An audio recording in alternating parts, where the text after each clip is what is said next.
Maswerteng umaga po mga ka-STL, narito na po ang resulta ng STL Bulacan para sa araw na to, first draw March 22, 2025. Araw ng Sabado. Naway ang mga natayan niyo pong mga numero kanina ay manalo nawa ngayong umagang ito, 11 AM. Kaya't kunin niyo na po ang inyong mga tickets. Narito na po ang resulta. Ang mga numerong nanalo sa STL Bulacan ngayong umagang ito, March 22, 2025, 11 AM. First draw result, 31 at 10 in exact order sa lahat po ng tumaya kanina sa STL Bulacan para sa first draw ng 31 at 10.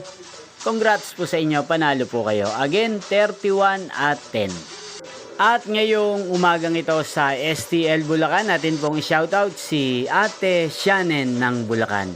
Shoutout po sa inyo, Ate Shannon. Sana po ay manalo na ang mga numerong tinatayan nyo sa STL Bulacan. At sana nasa mabuti po kayong kalagayan. Gayun din po sa lahat po ng mga taga Bulacan dyan na laging nakasubaybay sa channel na to. Shoutout po sa inyo. Inyo pong napanood ang resulta ng STL Bulacan. Magkita-kita pong muli tayo mamayang alas 4 ng hapon dito po sa channel na to. Thank you for watching.